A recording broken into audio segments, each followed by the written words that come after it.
We had these two triangles. Yeah. They said that angle was equal to that angle, and that angle was equal to that angle, and that side was equal to that side. That does not prove congruency. That is angle, angle, side, but it has to be the corresponding side. And notice that this side is opposite this angle, and this side is opposite the other angle. So in the case you gave me, it was not the corresponding side, and they were not proving congruence. In fact, I think it was something like that. I looked it up, and that particular theorem does require it to be the corresponding side. There's only 3 theorems that always work.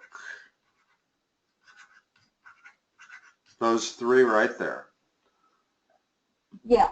There's a couple that sometimes work. Angle, angle, side, as long as it's the corresponding side. Well, HL also always works. That being right triangles only. But the 2 that sometimes work are SSA and AAS. AAS always works if it's the corresponding side. Side-side angle only works sometimes, and it's not a simple explanation as to when it works and when it. And then there's angle, angle, angle too. That doesn't prove congruence. That proves similarity. I know, but neither does SSA.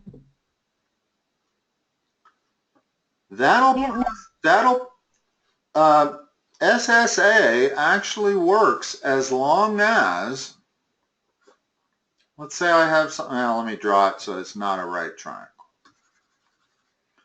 SSA actually works quite frequently.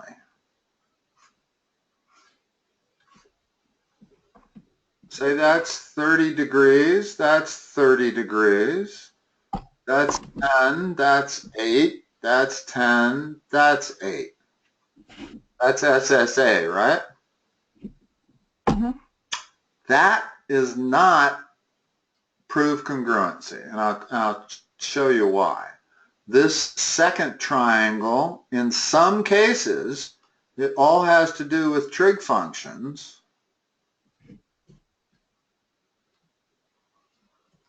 Notice that it's still SSA. Yeah. But they're not congruent. Okay, so SSA frequently you'll come up with 2 different triangles. It's called the ambiguous case of the law of sines. But SSA has to do with whether the sine of that angle, you don't even know what sine is yet. I don't think you've had any trig at all, have you? Nope. Yeah, has to do with the ratio of that to that and the size of that angle as to whether SSA works or not. Okay, and so that's hard to explain to geometry students that haven't had any trig at all. So they generally don't even try at this step. And they don't generally list SSA as a proof of congruency. Because it isn't. Although it is, if the angle is 90 degrees, it definitely is. So, you know, there are circumstances here. And in fact, if that angle is really close to 90 degrees, it almost always proves congruency. So anyway, let me look at the back of this chapter and see if this sounds familiar for stuff in terms of working on it. Let's see, I'm looking at the chapter review. Have you had your chapter test yet on chapter 4? Nope. We're not done with chapter 4, remember. I'm sorry, what? We're not done with chapter 4. You said you were on 4.8. Unfortunately, yeah. In my book, it only goes 4.1 through 4.7. So different editions of the book, sometimes they'll drop one of those subchapters or add one, and that's what it sounds like they've done. However, I would think if you don't have anything specific to work on, I think what we should do is do the chapter review. Yeah. Okay. Now, let me figure out, let me take some pictures and move them to my computer. And in fact, let's do the chapter test. And there's a, in my book, there's a chapter test and there's a chapter standardized test, which is pretty much the same information. Then there's even algebra review. Let me take a picture of the chapter test and move it to my computer. Hold on.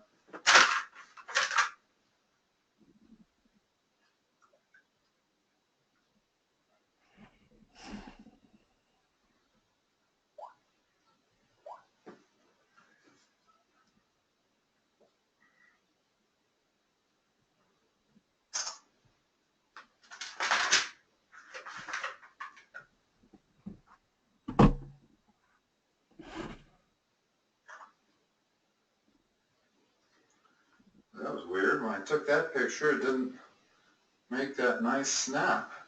It didn't flash either. Let me take that one again. All right.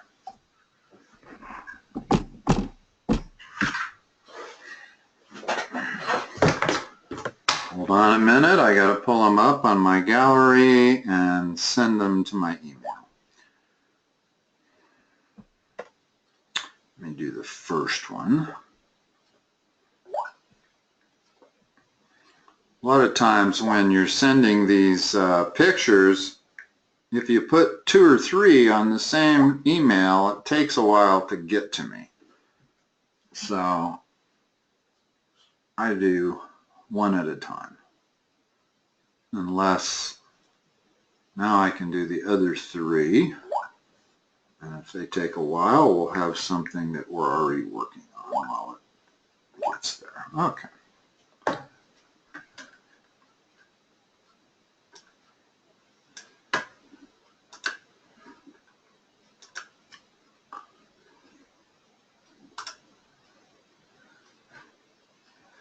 Let me do this differently. Let me download this and then bring it up because it allows me to expand it.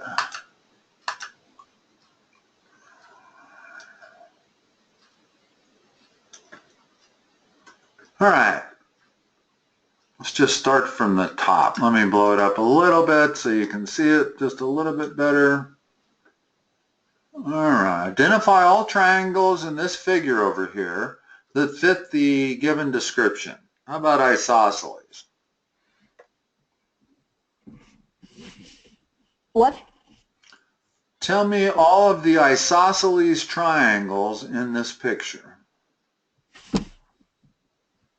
Would you consider equilateral isosceles? Well, I'm just going to suppose not. Yes, it is. Well, Okay. you know, I'm not sure, actually, to be honest with you. I don't know if the definition of isosceles is 2 and only 2 equal sides, or whether it's just 2 equal sides. In other words, it's like, is a square a rectangle? And the answer is yes, it is. A square is a rectangle. So, and square is also a quadrilateral. Yeah, exactly. But a rectangle isn't necessarily a square. So you have a lot of things like that, and that's why I think that an equilateral is also isosceles. What other isosceles triangle is in that besides the equilateral? There's also QSR. Okay, how about number 2, equilateral? There is PQS. How about scaling? There is PQR. How about acute? There is PQS. Yeah, we can't tell whether PQR is acute or not. That could be a right angle. We don't know. They haven't given us enough information. Obtuse. QSR. And right. Can't tell. I don't know. The fact that that's in there makes me think that, is there a right angle there that I just can't see? I don't know. Here, what page? Somebody wrote on this book, so it's hard to tell. Could we tell by the dimensions whether this is the chapter next, right? Well, of course, I have a different thing. You know, that might be a right triangle, and I'll tell you why I think it might be. If I take a right triangle that's 30, 60, whoops, excuse me. You've studied this triangle or not yet? Nope. Get used to it. You're going to be studying it for the next 4 years. Of course. It's one of the special I used it on last night's homework. Yeah, and also the other very common, these are called special right triangles. Yeah. And nothing particularly special about them other than you end up coming into contact with the 30-60 a lot and the 45-45 a lot. So they want you to learn them as special triangles. Notice this right triangle here has a dimension of 1 on the side opposite the 30 and a dimension of 2 on the hypotenuse. Well, if I look at this triangle here and assumed that that was the 30, R, well, its opposite side is exactly half of the hypotenuse if that were a right triangle.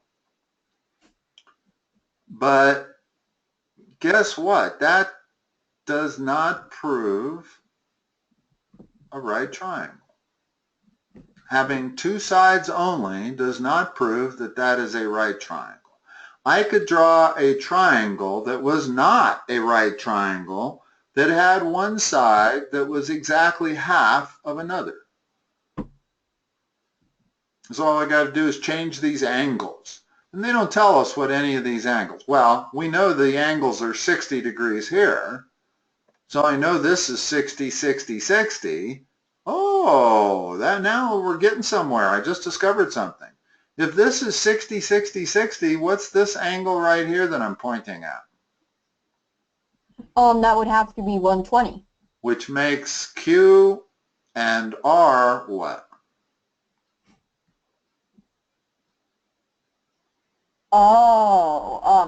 They have to be 30 degrees, 30, don't they? 30 each. Yeah, which means this is a right angle, and we do know it. It's a right triangle? Yeah, you're right. Yeah, PQR is a right angle, so that is the right triangle in this figure. I was thinking they weren't giving us any angles, but they actually do. By making that an equilateral triangle, we can figure out all of the angles in this picture.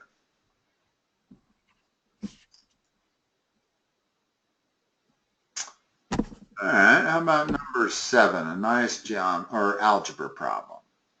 In triangle ABC,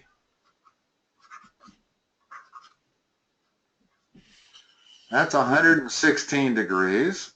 Ignore the way I drew it. And the measure of angle B is 3 times the measure of angle C. Well, one way for me to say that is like this. 3x and x. Right. So 160 plus 4x equals 180. Yes. Which means... And then 160 to get 64 degrees, and then divide by 4 and get, that would be 16. Oh. No, you're right. 16 was correct. So that angle is 16, that angle is 48. Okay, good. Yeah. Suspect these are going to be a little too easy for you, but since we don't have any other material to work on, decide whether it's possible to prove that the triangles are congruent. If it is, tell which postulate or theorem. Okay, we can go through these pretty quick. About 8.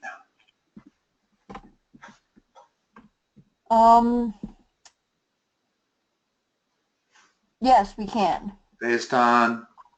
The AAS congruence theorem. Yeah, because that side is the same corresponding side as that side. How about 9? Yes, we can. As angle JGK would have to be congruent to angle GJK, then you would get the side angle side postulate. Yeah, almost. I know you No, understand what it means. Sorry, HJG and KGJ. Now you got it. In other words, you can't really assume anything about this angle that I'm pointing at there, GJK, because these aren't parallel. These two lines here are not parallel. It's only the top and the bottom one. Okay. So that's congruent based on which theorem? The SAS. Okay, number 10.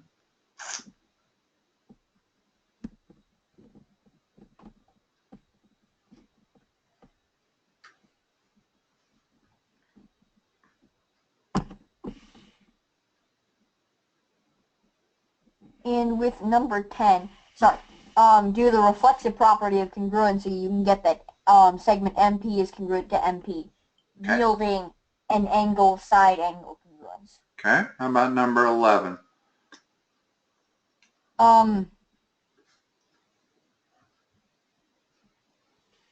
Since we do not know that the triangles are obtuse, then we can't tell. Right, exactly. In other words, we have side-side angle, and it's the corresponding angle, but we don't know what that angle is or the measurements of the two sides, and everything is dependent on that. It could be congruent, but we certainly can't prove it with this amount of information. If we knew that that angle was obtuse or right, then yes, they're going to be congruent. But we don't know that. Number 12.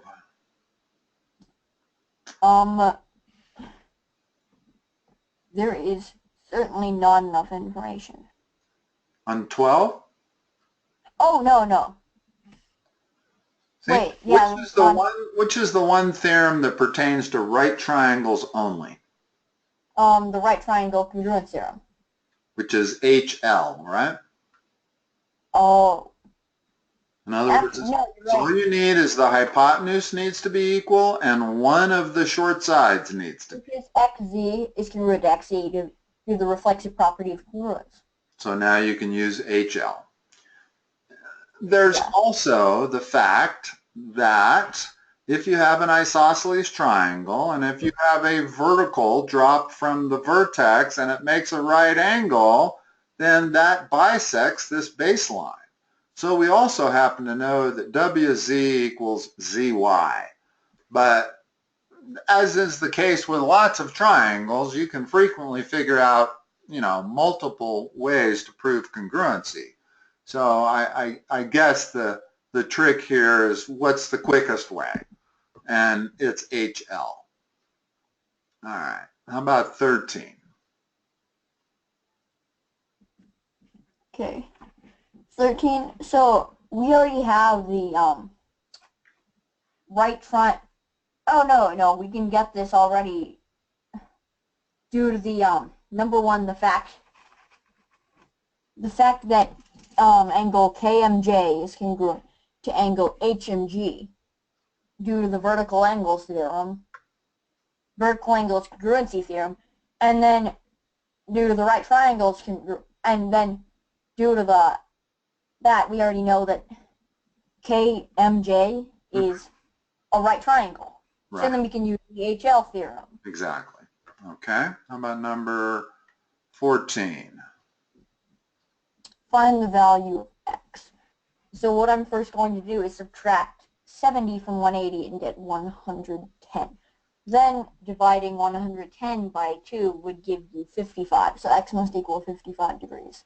Okay. How am I going to do number 15? Give me a second.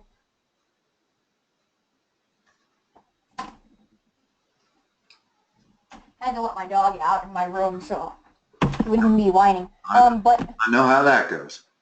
because it's an obtuse isosceles triangle, as the two base angles are congruent,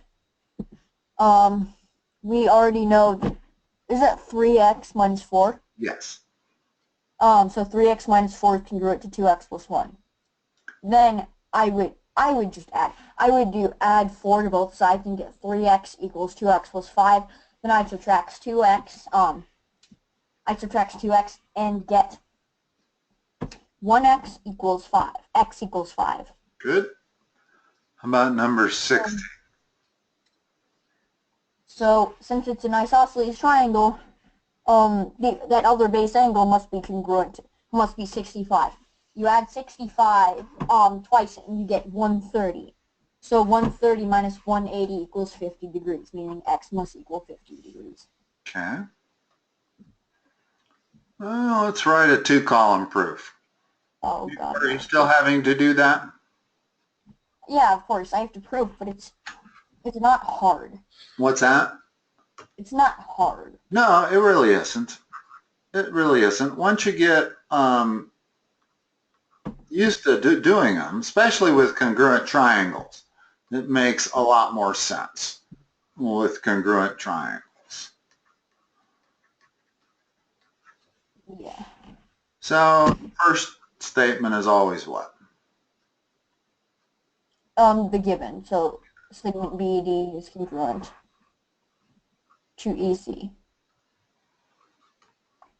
AC is congruent to AD.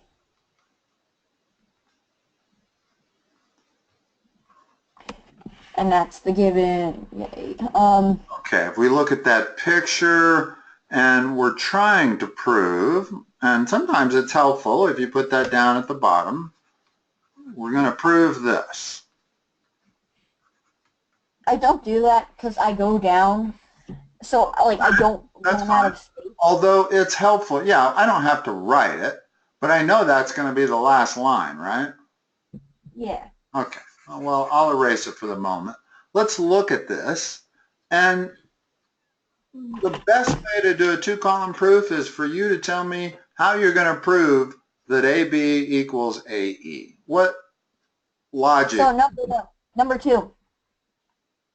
I already know that angle 2 is congruent to angle 1. Okay. Based on the isosceles. Okay, well, let's write that. Due to the base angles theorem. It's called the base angles theorem. Okay, so number 2, I'll shorten it up a little bit, and it says angle 1 is congruent to angle 2, and that's the base. Okay. Now, we can use all 3 of those to we can use all 3 of those and get the side angle side congruence postulate. So from that, how do you know BC is the same as DE? Well, again, we're not trying to find that. Again, we can also use the what I'm doing is I'm making ABD and EAC. We know that those 2 are congruent. Why? Because we already know that EC is congruent to BD. Ah, I got you now. Side angle, yeah. side. You got it. Yeah, in other words, that angle 1 is part of ACE, and that angle 2 is part of ADE, or ADB, and then but you're right. AD is equal to itself, now hold it, that still doesn't prove congruency. How? Well, tell me which, okay, so your next step is that triangle ACE is congruent to triangle ADB, correct? Yeah. Based on what? The side angle side. How do you know that BD is the same as CE? Because it said it in the given. No, oh, it did. Excuse me. Okay, very good. So based on side angle side, I wasn't looking at that in the given. No, it's fine. It's fine. Okay. So now that we know that, now what? Using, I don't know if you've heard this, but CPCT. Is that the way it goes? CPCT? Yeah. Congruent parts of, no, corresponding parts of congruent triangles are congruent. Yeah, exactly. So from that, we can just write the proof. AB is congruent to AE. Yep. Okay, good. Scratch for that. Now, you want to do another proof? You want to do 18? Yeah, why not? Sure. It's easy. Yeah, I'm sure that it is.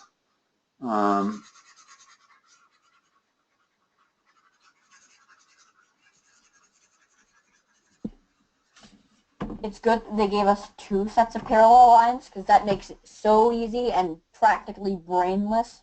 Uh-huh. So we got XY is parallel to WZ and XZ is parallel to WY. That, incidentally, is also the definition of a parallelogram. If you have two sides that are equal, opposite, and parallel, you have a parallelogram. Okay, so without us going through each statement and each reason, tell me why you know that angle X is going to be congruent to angle W. Number 1, angle XZY is congruent to angle WYZ. Okay. Number 2, angle XYZ is congruent to angle WZY. Okay. So that gives you 2 parts. And then segment YZ is congruent to segment YZ due to the reflexive property. Got it. And therefore, that would give you, therefore that, we can do this right now by stating the definition of a parallelogram in one statement. Oh, yeah, you're right. But you haven't learned that yet. I'm not sure that they would necessarily accept it.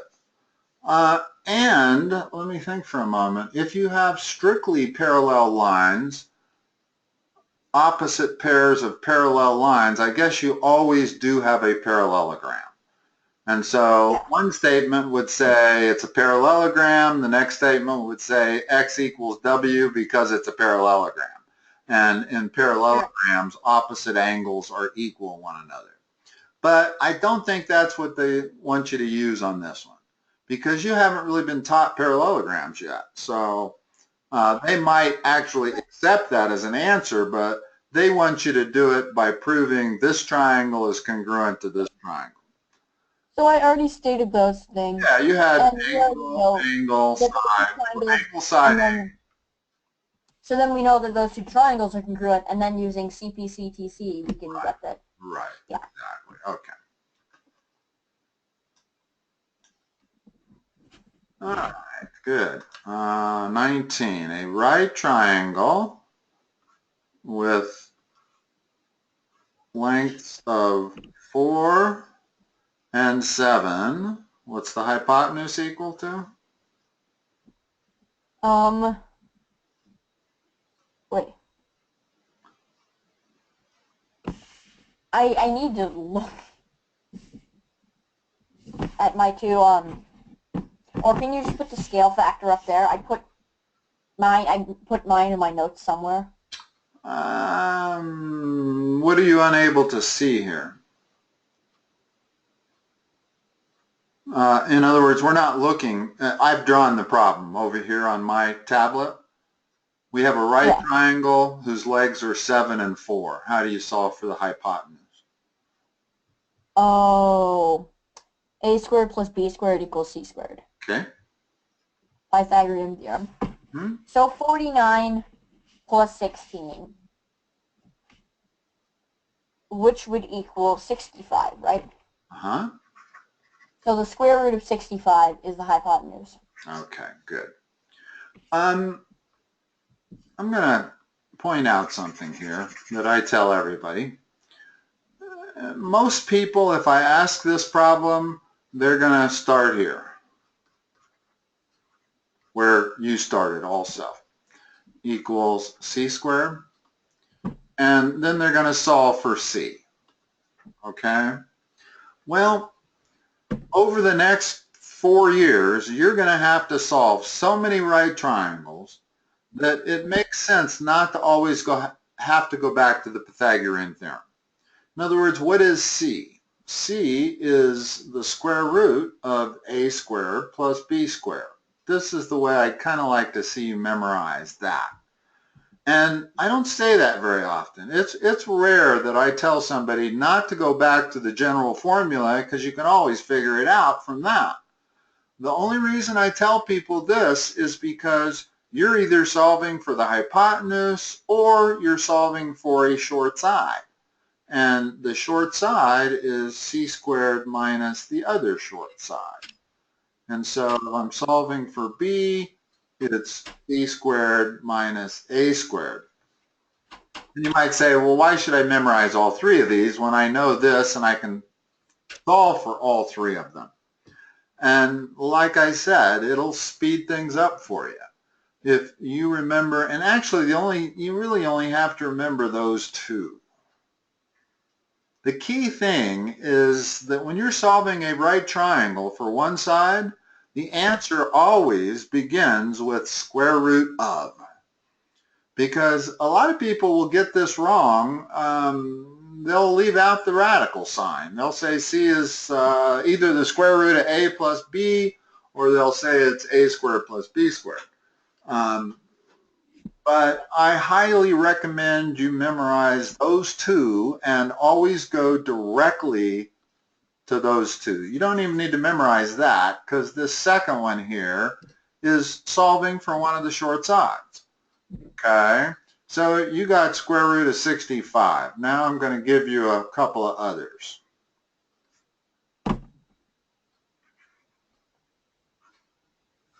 Tell me what x is. Okay. So 10. Use this formula. 100 minus 49. Square root of 100 minus 49 is the way you should say it. Square root of 51. Yeah, and that's what it is. Okay, and notice that if you use that, you get to it immediately. You don't have to go back and resolve that for one of the short sides. In other words, to solve that for one of the short sides, I would subtract b squared from both sides, and then I'd take the square root out of it, and I'd get that equation. Then I'd solve it. But you want to eliminate the first 2 steps. In other words, you want to be able to go straight to one of these. So no matter what 2 sides they give you of a right triangle, you can always solve it. I like this a lot more than I like the actual theorem. Because it seems just... What? It seems what? It just seems a little more efficient. Well, it is. In other words, that's the reason I tell people. And I don't usually do that. In other words, there's another equation in math that it relates distance with rate and time. That's that. Okay? And I always remember this and only that. In other words, and I think of it as dirt. In other words, I can remember dirt. Dirt is D my dad taught me that. RT. Well, if D equals RT, then R is also equal to D divided by T. But I never tell anybody to memorize that. And also T would be equal to D divided by R. In other words, there's all kinds of manipulations of the original equation. And Well, if you try to remember these, it just mixes you up. oh, of course.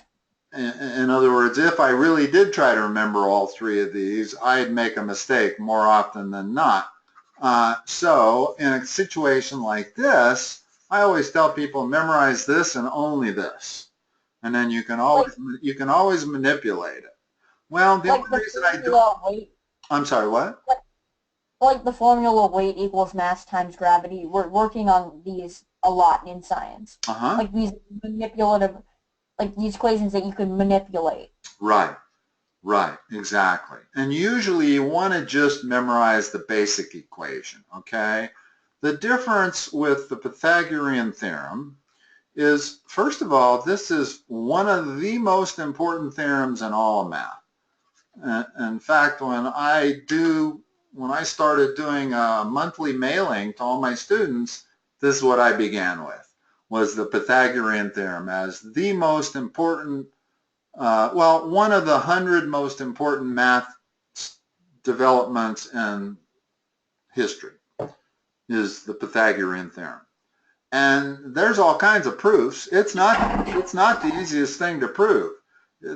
I've read that there's like 221 different proofs that you can try or use to prove the Pythagorean theorem.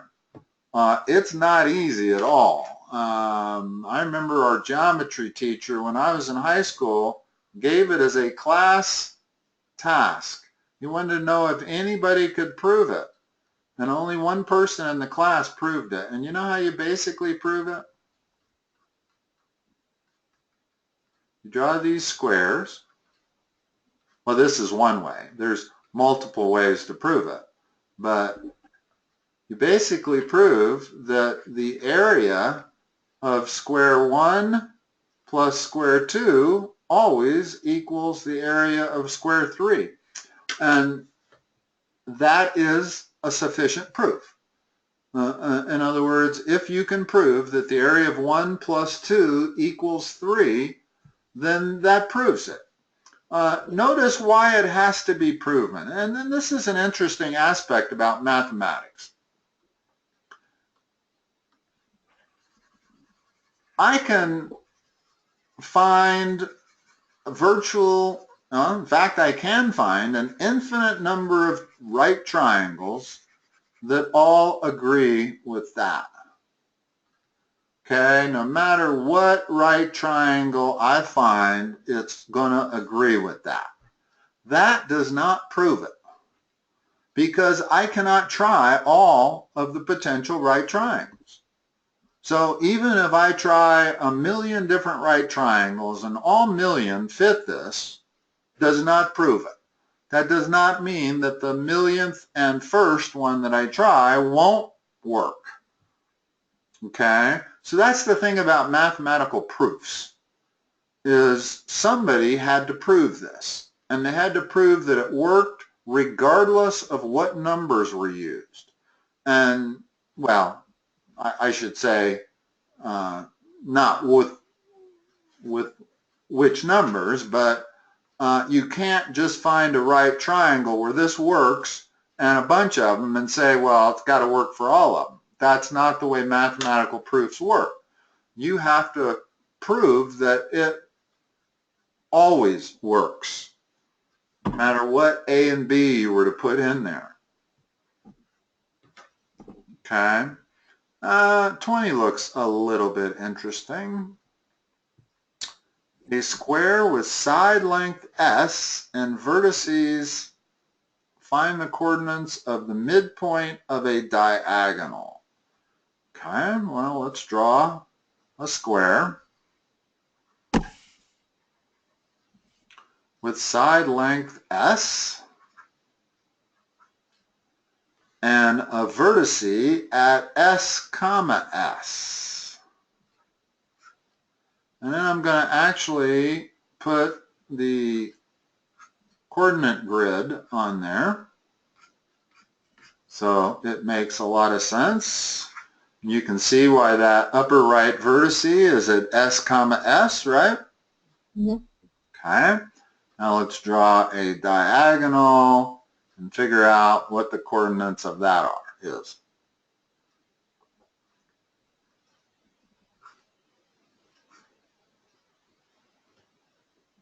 So it'd be half S, half S. Perfect. All right, let's see if my other picture came in yet. Yeah. And I'm just going to go left to right here. Let's see. Mm-hmm.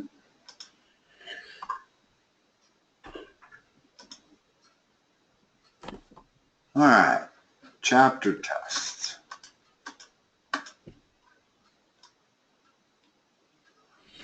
I'm going to skip around here only because I don't want to waste your time doing problems that I know for sure you know how to do.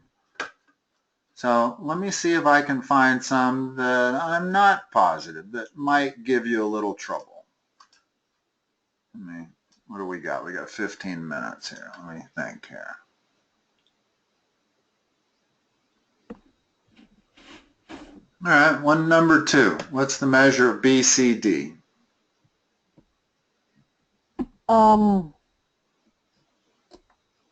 BCD. Mm-hmm. So we already know, is that angle 35 degrees? Yeah. Okay. So we already know that all triangles must add up. The triangle sum theorem, all angles in a triangle must add up to 180. That's easy. And then we know 2 angles, 35 and 90. So we can add 35 and 90, you get 125. Subtract 125 from 180 and get 55 degrees. That must mean angle BCA must equal 50 degrees. And use that linear angle property, subtracting 55 from 180. Oh, never mind, I screwed up. We can use the opposite angles. You didn't really screw up, but External angles. There's a little easier way to treat right triangles. We can use the exterior angles theorem. Well, that's true. You're right. So that's equal to what? 125 degrees. So right. 90 plus 35. Okay. Let me point out one other thing. When you're solving for the other acute angle of a right triangle, know that those 2 angles are complementary. In other words, you don't have to start with the sum of the 3 angles or 180. You can just assume that the 2 acute angles are complementary, meaning they add to 90.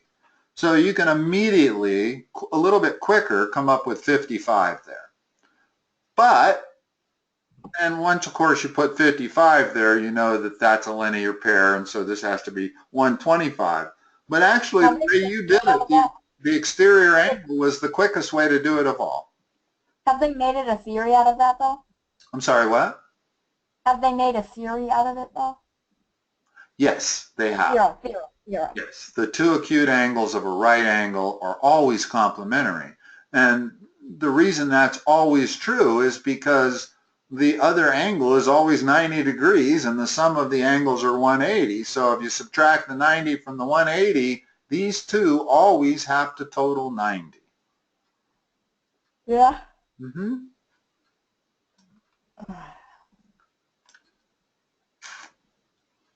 Four congruent equilateral triangles form the figures below.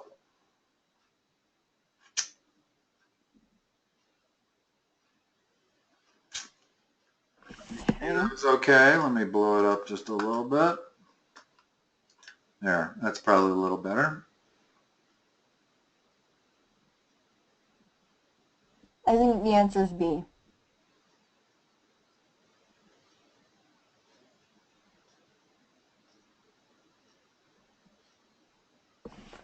My explanation is because you don't take the perimeter of that one line into account, of that center line splitting them into account, because it's not a perimeter. Right. So what you can do is you just take the angle, in column A, you just take the lengths of those four sides that you actually get. Yeah. But then the perimeter of B is bigger than the perimeter of A by this tiny amount. This amount plus this amount up here. Yeah. And only because they say all four triangles are equilateral and congruent. In other words, if we didn't know that this triangle was congruent with that triangle, we wouldn't be able to make that statement. But they've told us that. So, yeah, no, that's exactly right. In other words, this one does not have these little pieces right here. Yeah, and that doesn't give that extra finger. Everything else is the same. So, all right. The more you slide it down, the more. Say again. Can you read? Let me make sure you can. Can you read 4 now? Yeah, of course. Okay. I could read it anyway. Oh, well, if I put it somewhere else, can you still read it? Well, yeah, there, I can still read it. What did you mean when you said if I slide it down? Oh, well, I just meant you didn't have to have it in the corner. Oh, okay, I got you. Because every now and then I'll get somebody on here, and if I've got something positioned on one of the edges, they can't see it. And I was just trying to determine whether you could see it no matter which corner I put it in. So number 4, again, it's only dimensional, so they're going to prove this triangle is congruent to this triangle. Okay. Well, we're going to have to use the SAS congruence theorem. Good. Because from the congruent triangles and the alternate interior angles theorem, we know that JLM is congruent to LJK. Good. Very good. And then we know that JL is congruent to JL. What are you getting? What's your grade in geometry right now? An 86.85. 87.85. Okay. Which is a really high B. I know. You should be getting an A. I know. I'm trying to get it up, though. Well, I'm trying to think of what's the best way for us to get you that A. Here's what, in other words, when I bring the problems to the table, so far I have not been able to find one problem that you can't do. But then again, Mr. Yansak's a teacher known for failing students. I understand. No, I understand he's a tough teacher. What we need is for our material to be a little higher degree of difficulty. Yeah. What I'm giving you today just gives you a chance to show off more than anything, because you know it, and you know it instantly and quickly. We haven't not found one problem that you haven't known yet. So the fact that you're not getting an A+, there must be some problems that Yansak is giving you that you didn't get right. That's what we should be looking at, are those problems. So, but he doesn't give you your test back, does he? Oh, he does. Oh, he does? You have all your tests? Yeah. Well, he next. doesn't give us the tests back, but he gives us our grades. Okay, what we'd love to go over for you and I is the problems you missed on. He gives us the quizzes, though. Well, the next time we have a situation where you don't have current material and yet you want to still do a tutoring session, take some of those quizzes that you have, take pictures of them and send them to me, and we'll go back and we'll look at the ones you missed. That's the best thing we can do, and that way we'll be working towards getting your B up to an A, because the only way we're going to do that is not by giving you, easy problems like what we're doing today. We're going to have to look at some harder problems, the kind that Yansak's going to give you. Yeah, I'm going to ask you about that tomorrow. Okay. Okay. Like, to start giving us, even if they're worksheets, start giving us questions that actually challenge us. Exactly. But I would say that you've already had that, and that's why you're getting an 86, right? Or is it a situation where you're just making simple mistakes? Yeah, but on last night's homework, I got every single question correct. Well, that doesn't surprise me. You're getting all of these correct, too. So So what happens in a test? Do you just get thrown with, or a quiz? Do you get given questions that you've never seen before? Sometimes. Or I just get more complicated. Right. It takes them a notch up in degree of difficulty. My biggest problem for questions is it's not like I'm getting the answers wrong normally. It's just detail. He's so specific on detail. Right.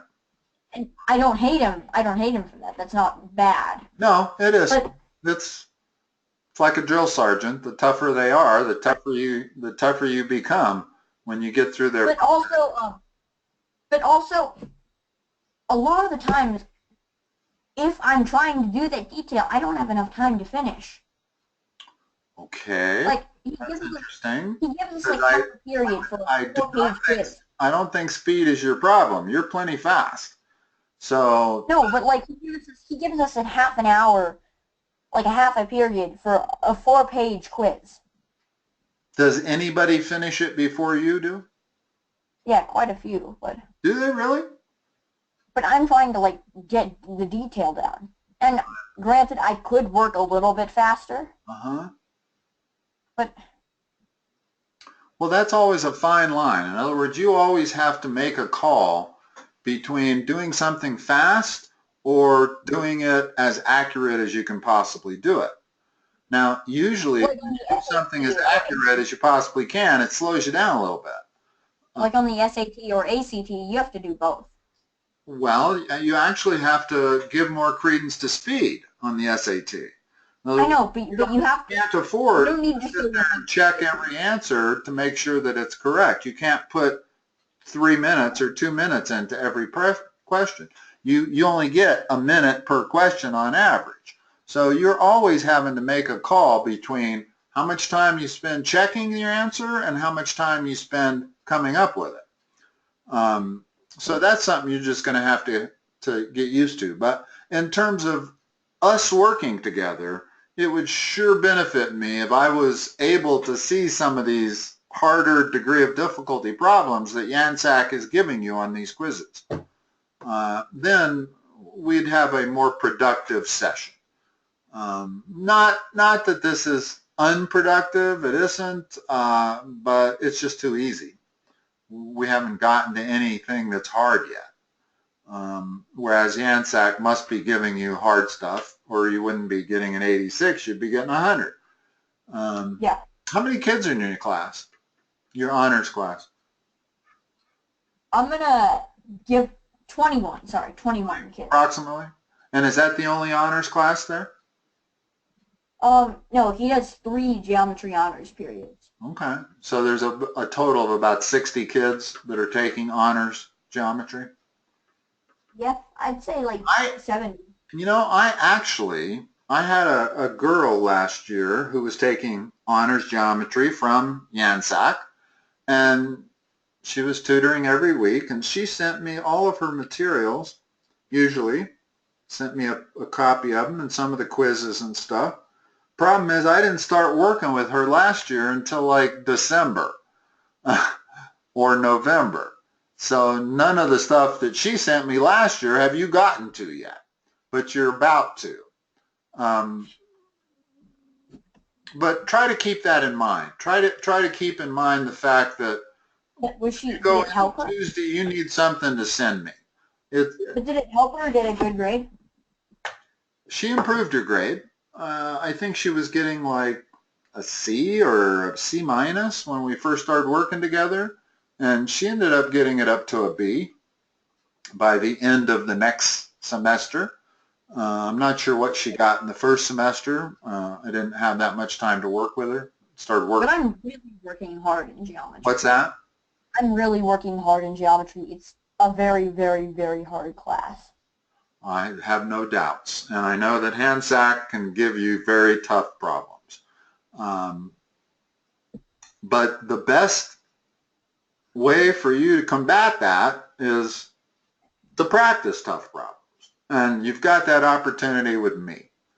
In other words, if you can get a hold of the kind of problems he's going to give you on quizzes, we can practice. And the more practice you get doing tough problems, the faster you'll be able to do them on a test. Even still, that's a good score in honors geometry, 86. There's nothing wrong with that. I don't mean to suggest that.